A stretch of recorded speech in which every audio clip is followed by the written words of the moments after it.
Assalamualaikum warahmatullahi wabarakatuh. Saya hanya sedikit menjawab tentang surat edaran Kementerian Agama ini mengenai tentang pengaturan pengeras suara azan.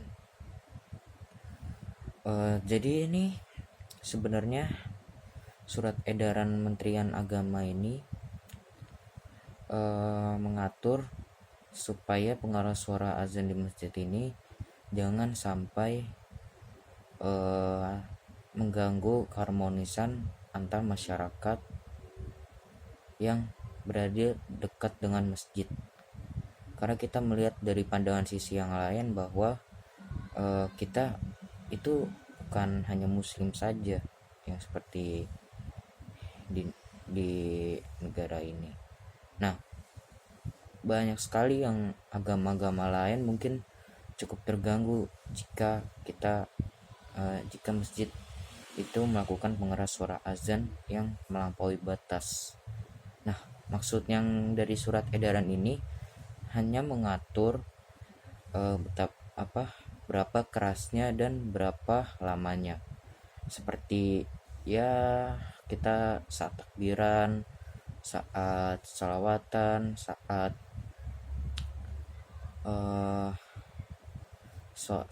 ceramah.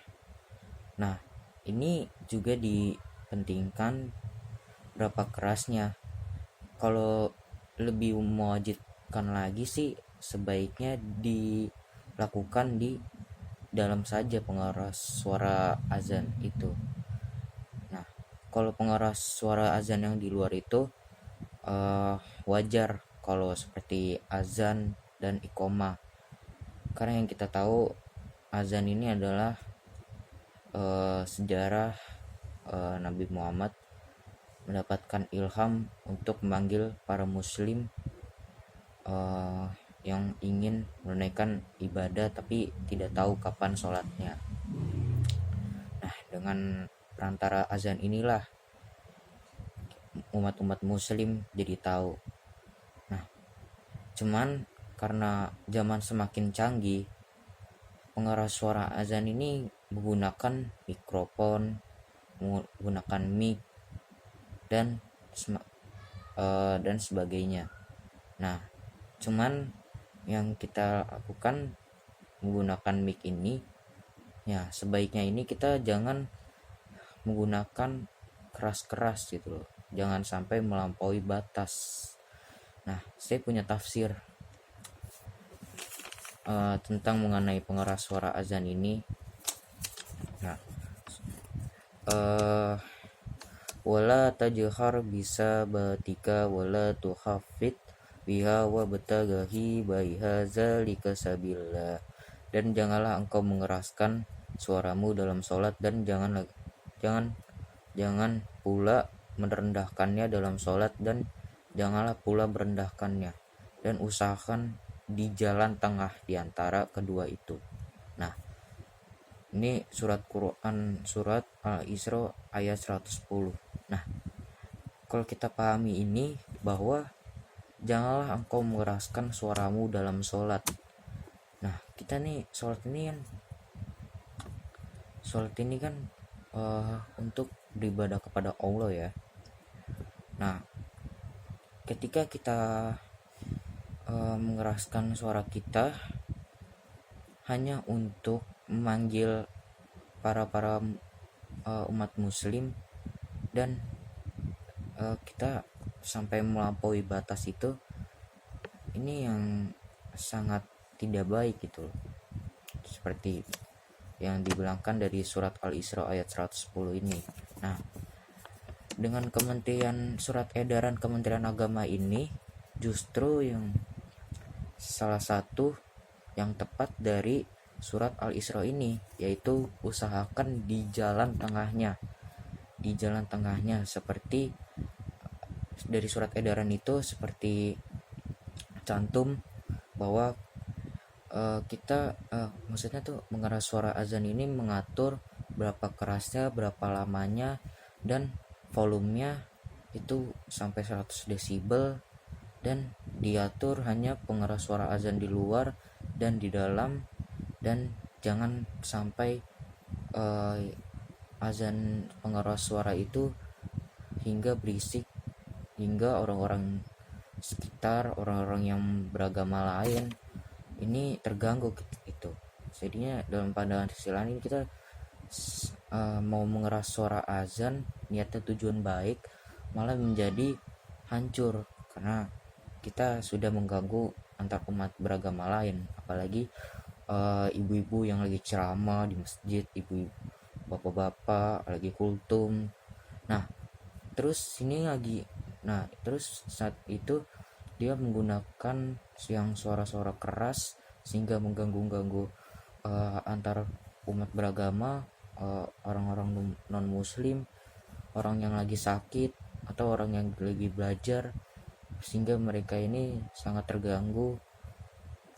Dan ceramah-ceramah itu malah menjadikan sebuah dosa gitu loh, bukan menjadi pahala, karena terlalu mengganggu orang-orang yang sedang sibuk atau agama yang lain. Nah ini yang menjadi surat edaran ini untuk menjaga keharmonisan antar masyarakat, antar beragama, antar menghormati agama, pokoknya yang seperti itulah. Apalagi orang yang lagi sakit, seperti sakit gigi. Nah itu seperti saya pernah ngalamin pas lagi Idul Fitri tuh, pas mau lebaran tuh, mau takbiran kan banyak anak-anak tuh yang pada teriak-teriakan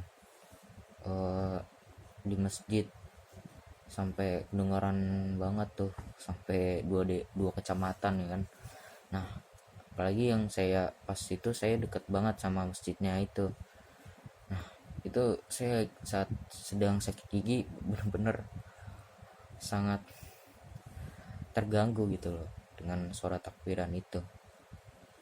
Bayangkan lagi sakit gigi terus dengar suara takbiran anak bocah ya kan, udah itu komplit banget sih. Nah intinya aja, makanya ini surat edaran ini sudah tepat memberikan tuntunan dan peraturan supaya melarang, sebenarnya sih nggak melarang, cuman kita sih ini nggak melarang banget kepada kelompok yang sakit hati gitu loh. Apalagi kalau kita lihat itu, kalau yang di daerah-daerah pondok itu sebenarnya boleh aja, yang daerahnya lingkupnya jauh dari pedesaan, dari agama-agama yang lain. Nah itu baru boleh yang tempat-tempat pondok gitu loh. Nah inilah yang menjadi suatu contoh, suatu pelajaran bahwa janganlah kita terlalu kemakan frame goreng-gorengan dari media sosial lah. Jangan terasut omongan-omongan orang yang mengkritik tapi tidak masuk akal gitu. Orang-orang yang mengkritik itu tidak tahu jelas tujuan landasannya apa, karena dia hanya mengetahui ini adalah menghina Islam, menghina azan. Nah makanya ini jangan sampai terjadi lagi dengan kasus Bu Melinda yang ada di Sumatera Utara tuh. Kejadiannya karena hanya keluh kesah bahwa suaminya lagi sakit pas azan. Nah ibu ini cuma hanya keluh kesah di antara ibu-ibu yang daerah-daerah situ. Nah gak sengaja lah orang-orang sekitar itu mendengar, sehingga menjadi kekacauan, keributan, dan menuduh Bu Melinda ini menghina Islam dan menghina azan. Nah sehingga rumahnya Bu Melinda ini dibakar dan kelenteng-kelentengnya juga. Ini yang salah satu ketidakadilan gitu loh, hanya mengeluh kesah doang. Jangan sampai ini terulang lagi. Dan Bu Melinda ini pas pengadilan dia langsung divonis dan dipenjarakan 14 bulan. Dan yang pelaku membakar kelenteng itu hanya 4 bulan doang gitu.